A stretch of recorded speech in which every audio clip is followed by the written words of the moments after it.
Hello, Spot On listeners. Today's title of our episode is Up Your Veggies. You should be eating more, but my goodness, it's hard for you to do it.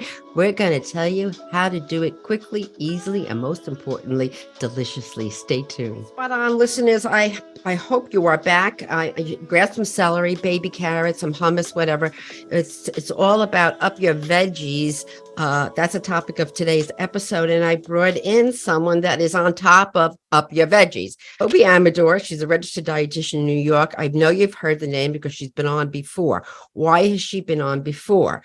Because this is her 10th, not 5, not 6, but 10th cookbook that she released, and the name of it is Up Your Veggies. And when I saw this and she released this, and it's coming out, and by the time that this airs, it'll be out, and we will put a picture of it on the Spot On Facebook page.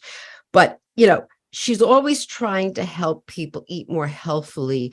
That's accessible, that is easy, that's affordable. She's always in the news. She writes for the Food Network. And this last 10th book, I don't know how the heck you do this, I don't know when you sleep, Up Your Veggies is so, and I hate to say this, spot on, Toby, because we are not getting enough vegetables in the diet. So with that, Miss Toby Amidor, welcome to Spot On. Thank you so much for having me. Okay. Why did you write this book? I think I know the answer for it, but I want to hear it from you. Well, something, you hear about diet books that come out all the time, right? Keto, this, that, lose weight. That's not the point of this book. This book is really to get to the crux of things, which is most people, 90% of Americans, are not eating the recommended daily vegetables. And so that just by doing that, there's so many health benefits.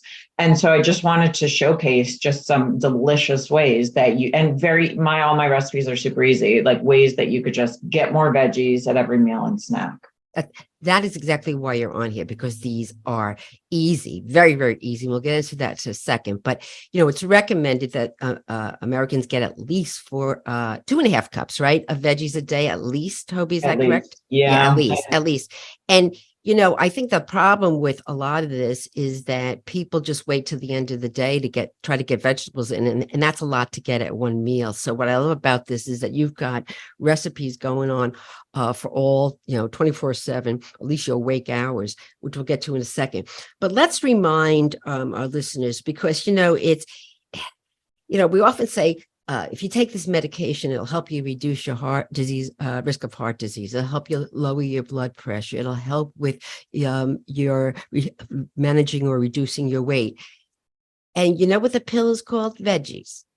That's what the pill is called. And not in the powder form. Okay. Not in the powder form. You have to chew, and you have to grind it and do this. So that's what's mind-boggling, and why I'm having you on here, because I know that having adequate amount of vegetables in your diet can help lower blood pressure, can reduce your risk of heart disease, whole GI health. We're all in love with this microbiome, right? So how does veggies help with the microbiome? So basically the fiber, which isn't digested, it's broken down by the body, but you don't get absorbed into the body. So it helps move things along. And there are various types of fiber in vegetables, and it helps move things along in your GI tract. And one of the things it helps do, it helps keep you regular. That's right. Helps keep your digestive system on track. And it also helps, reduce the risk of colon cancer, alleviate constipation, keep you regular. And I know I have teenagers that do complain to me that these, constipation is an issue from a younger age all the way on up. That's right. One of the things are, eat your vegetables. And it's not just one vegetable. It's not like I munch on carrots every day. That is not what I'm saying here. But we'll go through some of the varietals of vegetables, because you can actually yes, different colors, but legumes too. Beans are considered a They could be a protein or they could be a vegetable. And that beans actually have a tremendous amount of fiber. You're not getting enough. You're not going to go regularly either. That's right. And they're affordable too. And speaking of beans, because vegetables, such like beans, can help, better manage blood glucose levels. And, you know, Toby, I've done a segment here on diabetes, but what I did recently was one on pre-diabetes, and it is you know this, and I know this. There's over, 25 million Americans with diabetes, but over 96 million with pre-diabetes. And we know better glucose control early on is great. So again, vegetables will help you do that. But one thing you said in your book that it helps, and I went, ooh, I smiled, it improves your mood.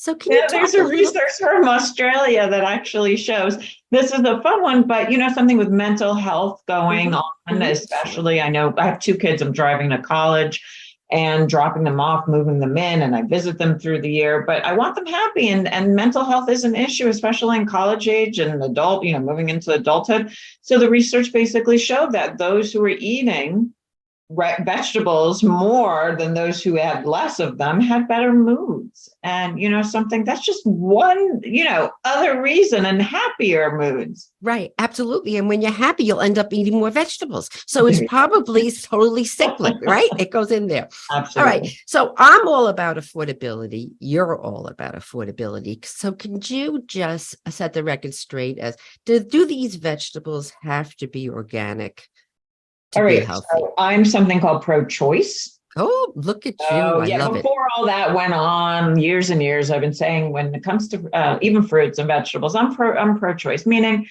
if you choose organic, great. If you choose conventional, great. If you choose local, great. If you choose the ugly ones, they put the ones that are not perfectly formed, great.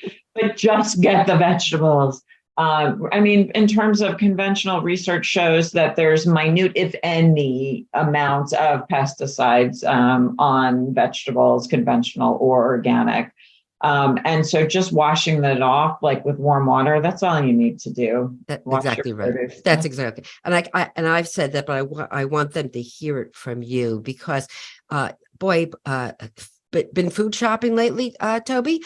Prices are, oh my goodness. The prices are just outrageous. And, I want people to get the most produce for their dollar. So you may be pro-choice, but you know what I am, Toby? I am pro-sale. Okay. Everything that's on sale, I buy. I was going to say I'm pro-can. I buy vegetables in the can too, because something, I make this pasta salad and I'll put like rotisserie chicken or canned tuna or whatnot. And then I'll throw canned vegetables in it and chickpeas in it. And it's so affordable and just so easy to make. That's right. And easy is our middle name because we're busy people here. It's interesting you said about corn. That was interesting. You just said that, beans, corn, peas, they get this bad rap because they're starchy vegetables. Can you talk a little bit about that? I mean, they have wonderful health benefits. They do. You have the starchy vegetables and you have like potato, the skin has vitamin C, the skin also has some fiber in it. And they, all these vegetables too give you protein. So there is some protein in potatoes. There is some protein. So they're very well balanced into a diet. Yes, if somebody, like I also wrote 2 cookbooks for people with diabetes. And if you have a diabetes, it's called a meal plate for diabetes. They actually eat low carb vegetables, but you still can have, if you have diabetes, you can have a starchy vegetable just be in the starch area instead of something else. But regardless, whether you're a person with diabetes or pre-diabetes or just a healthy individual without, any concerns of any of these starchy vegetables, they add a lot of nutrition to your diet. Yes, you do want to balance it. You don't want 2, 3 full potatoes on your plate. Right. What I love about this is you talk about pro-choice and you're inclusive. So you have all these vegetables. And what I love about this book, Toby, and by the way, it is beautiful. When you see pictures of this, it's gorgeous. I love the photographer. I work with her on like all my books. She's amazing. Right. I have to tell you something. When I was looking at it, I said, how did Toby do? These pictures are gorgeous. Like I was going to say, kudos to you. And then at the end, you thank the photographer. I'm like, okay, now I know why this is. Yeah, I'm not the food photography. That's one thing. You got to go it's easy for you. I could write a cookbook. Photography, I do not. That's not my that's right. We all have our gifts. Okay. So what I love about the book is that you have like top 15 vegetables that people typically eat, and the recipes and the tips are all about these very traditional vegetables that you can get in your local store. You don't have to go to a gourmet produce stand, and they're affordable. You get these recipes when this, very unique, vegetable that you have to get shipped in from, wherever. That's not practical. What I love about this is you look at the vegetables that people typically like to eat. We're talking tomatoes, peppers, corns, onion, broccoli, corn, everything that you like to eat. And what you do is you give the fun nutrition facts about it, but you give these practical recipes. So what was your thought behind this, and why did you set it up that way?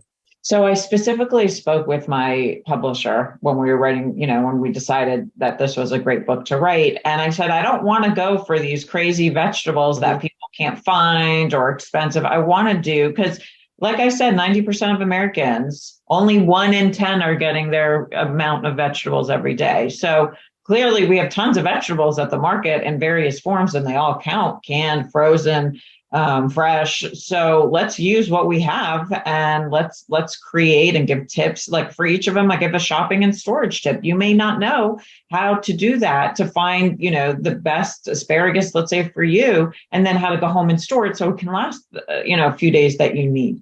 That's great. And That's so right. Food waste is a big issue as well. I do talk about it. I try to give tips and each recipe, and some of them are like, okay, you have a little extra, whatever, you can do this with this now too. Right. But that was my thought process. Good for you. And that's what I love. And that's why everybody's got to go run out and get this book, Up Your Veggies, because it is so practical. What else you also do, which is often what I find is a barrier from people to not be having enough vegetables, is you give them meal prep tips and how to get these veggies ready to roll, so that they're in the house, they're ready to go for the week, so you don't have to think it's like automatic pilot. So what are some of your best veggie meal prep tips? So, you know what I do for this one too? Because I do have a couple of meal prep books. I have 3. Just 3. And I have them all. So I think proper planning. So I do for this book, I tag the recipes like, are they freezer friendly? Can you meal prep them? Can you do one pot meals? And that's really important in your planning so you can choose the right recipe for you. But like I said before, remember I said that pasta salad? So I have vegetables, let's say, in that pasta salad. I think I put something similar in this cookbook. But then you need to also plan when you're going to go shopping for the ingredients if you don't have it. That's why I love canned, because you could stock up for weeks for that and have it and be like, okay, I don't need to spend too much now at the market because I found a sale on some canned foods and I just bought them. Also, so you find some recipes that you really like. When are you going to go food shopping? Like I have my daughter, she's the first year on campus and she's in a dorm, but she does want some snacks and she has to find someone with a car or take the bus to go to the store. When does she have time to do that between studying? So you need to find, time to do that. And then when are you going to prepare, even if it's avocado toast, and you put some tomatoes, and that you can keep in a dorm. Right. You got to find the time, you got to find when you're going to plan it, when are you going to be in the dorm to make it, when are you going to be home to do it. So all these, and then portion it. Like if you're going to make a big dish, right? And you want it to last for 5 meals, you better portion it for 5 days. So by day 5, you're not like, hi, I have 2 pieces of pasta left and 1 pea. That's not a meal anymore. Right. So in other words, pre-portion it so that by Thursday, you still have a meal left in the refrigerator, right? Right. You haven't eaten it on Tuesday. I love it. So anyway, in this book, what I also love is the categories of foods, and I call it the 4 S's. You have smoothies, soups, salads, and snacks. Okay, so you probably didn't even know you did that. You're so clever. I'm like, wait, let me look at the book because I have it always in front of me. And I'm like, okay, what I love, because what is so popular now, and probably one of the easiest ways to get veggies in your diet, is through smoothies. Right. And you have a ton of recipes about how to make smoothies. So give us some example of some of your favorite recipes. So one of mine is cauliflower and berries. Hmm. Strawberries with some non-fat milk, and then I do 100% pomegranate juice, or if you like cranberry juice, whichever one. Ooh. And you can do so. You can put, like, let's say you have a little extra cauliflower that you didn't use from ahead, Right. and you want to use that. Great. You can also cut like bite-sized florets and freeze them, because they'll actually make the smoothie icier. Or if you like cauliflower rice frozen, you get them Trader Joe's, supermarkets have it. You could just keep a bag in your freezer and just take a little bit out, like I call for a cup, and it'll make it icy. Right. I mean, that's very interesting. You smarty pants, because I never thought about taking the frozen cauliflower, the rice, and just if you put it in, it'll be like ice cubes. So it will make it smoother. And what's interesting when you said that, because I would have never in a million years thought of putting cauliflower in my smoothie, but I trust you that this is probably delicious. Oh, But yeah. but if you make cauliflower for dinner, Tobe, and you make extras, so you can get up the next morning for breakfast and use the leftover cauliflower and whip up a smoothie. Yeah, you can, as long as you like, if you roasted it plain, it actually will turn out a little sweet. So you can do that if you like. Ooh, But if you just have some raw that you didn't use, like a recipe, or you used half a head and you have some left, or three-quarters of a yeah. head and you have some left, the raw is fine.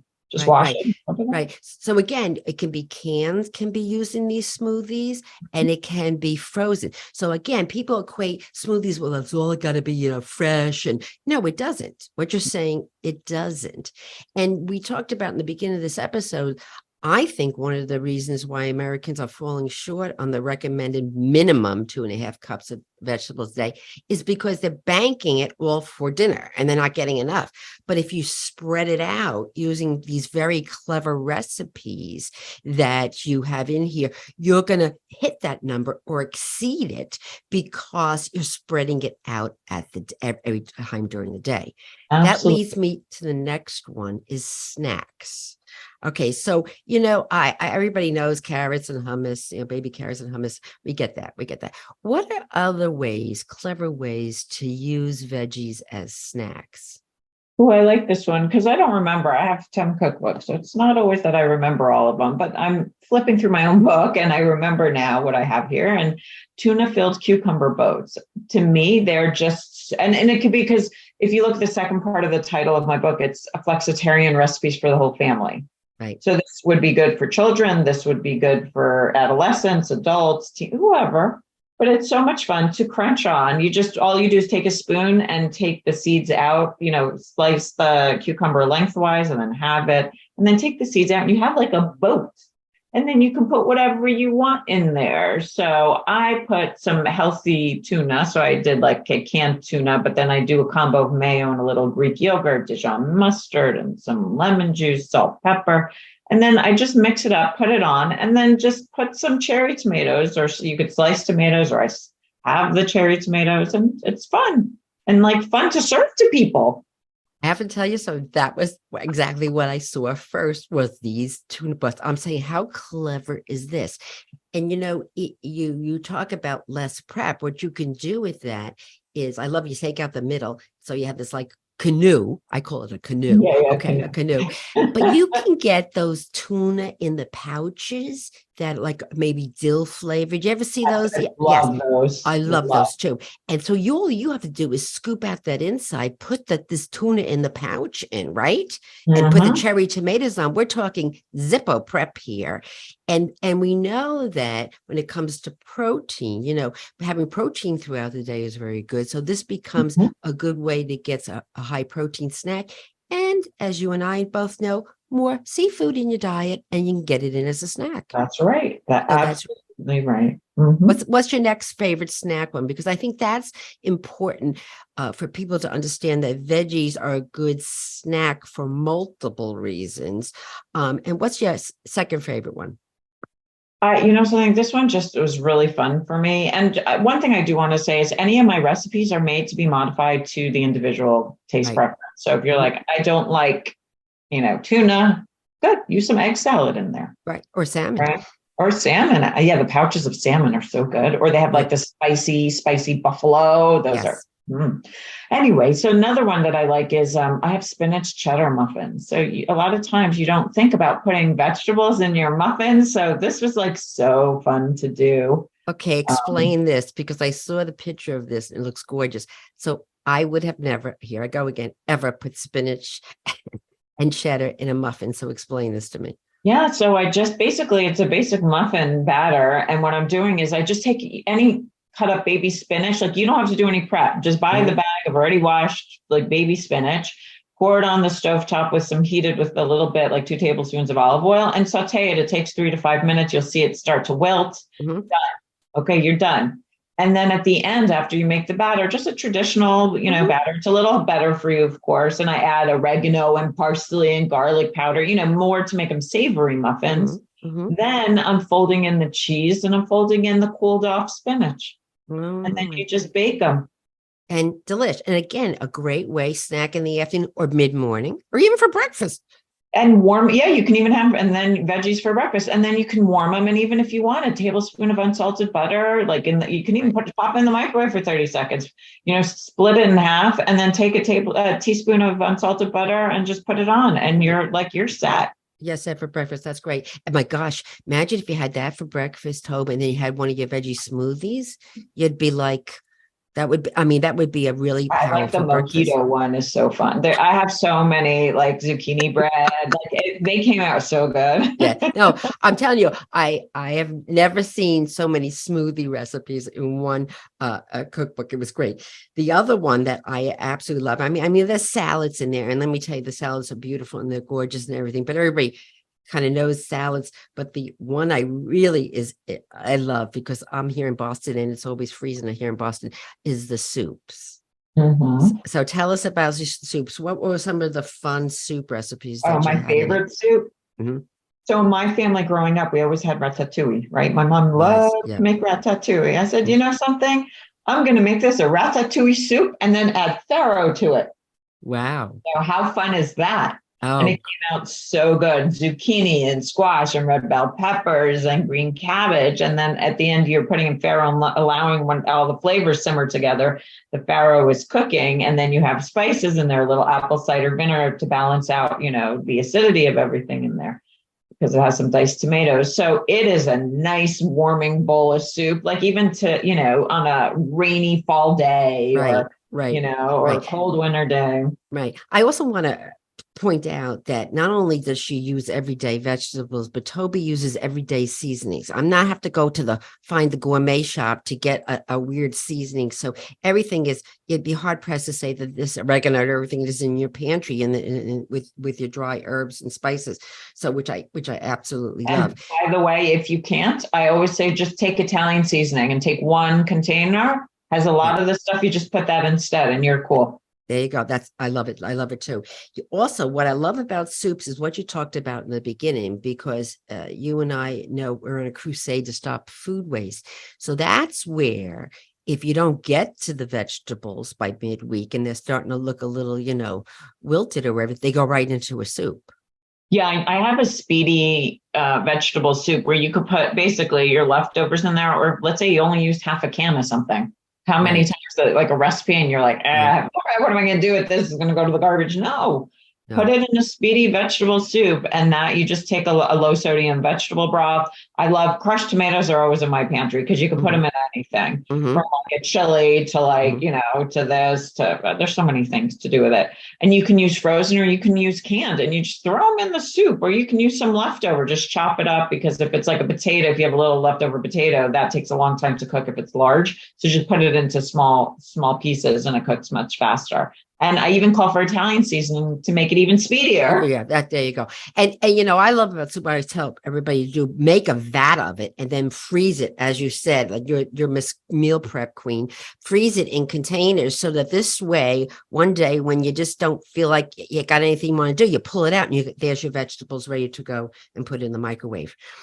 I in the book, besides all these fabulous tips and recipes, she's got these fun facts. and I'm just going to quiz you on about 3 fun Oh, facts. no. Yes, I am going to quiz you. Okay. And you know something, and I want to do this for my listeners just in case they go on Jeopardy. So this way they know the answers to these and I everything. forget things, So you said you talk about asparagus and all right, amazing. I love asparagus, but I am one of the up to 20 to 50% of Americans that when I eat asparagus, I smell them later when I'm in the Mhm. bathroom. I don't know. I don't want to get personal, but Aspargine, yes. in there is what's doing it to you. So yeah. But isn't that funny, Toby, that not everybody can smell it? It's a genetic that only about 50%. Okay, I have to ask you, can you smell it or no? No, me no. Oh, for gosh sakes. It figures that you can't smell it and I'm stuck with it. Okay. You said something about celery. The percentage of water in Oh yeah. celery blew me away. I mean, there's no celery. It's all water. It is, and it's 95% water, Yes. but yeah, it still has nutrition in that. So I don't want people, and like, Right. there's this thing, like if I eat celery, I'll lose weight eating Yeah. celery because it makes negative calories because it takes more to digest it. Please, you need to eat celery with something. So. Right. Have you not heard of ants on a log? I mean, put peanut butter in there. Like peanut butter. Okay. You talked about onions, and if your onions, you might have onion breath later, but you said you should chew on something that will help you get rid of that onion breath. And that one is fresh parsley. I know. That is fascinating. So something, I'm gonna keep a lot of that around. After dinner, I'm gonna chew on some. You're like a horse, like horses are machinery. Okay, and the last one that I'm going to let you go is this one. Well, you spoke a little bit about this in the beginning, but I was actually shocked. I didn't realize this, that potatoes, the skin contains half of the amount of fiber in the potato. And that just goes to show you, wash it, but don't peel it. Don't peel it. Roast it with the skin, mash it with the skin, potato salad with the skin. And I didn't realize what a loss goes when you peel that And it's a food waste too, because it's something that your body can absolutely utilize. So, and I just use potatoes in chili. Like people are like, what? And you can do sweet, or like I have some extra potatoes laying around. Mm-hmm. I say, I don't want this to go to waste. Plus I want to bulk it up with more vegetables, right? Right. So, and beans, I had 3 cans of beans in there and some ground like lean turkey, Right. So I have, but I want to like even add more veggies and some nice starch with fiber in there. So I did the potatoes, but I cut it up in really like 1/2 inch by 1/2 inch. Mm-hmm. You cut it up small because then, I don't want my chili for hours. I like a quick, right. And easy. So like 30 minutes with all my canned products and the potatoes or whatever's in there. So that's how you would add it, very easily to many dishes. And those are just some of the funny little tips that are in the in the cookbook. And the cookbook is called Up Your Veggies. It's coming out very, very soon.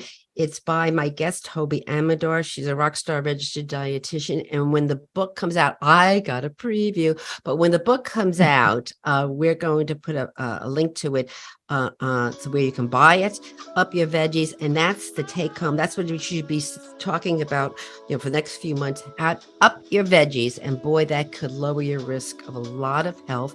And more importantly, now that I just read yours, what you just told me, help you be happier. What the heck? I mean, how much better is that? So Up Your Veggies.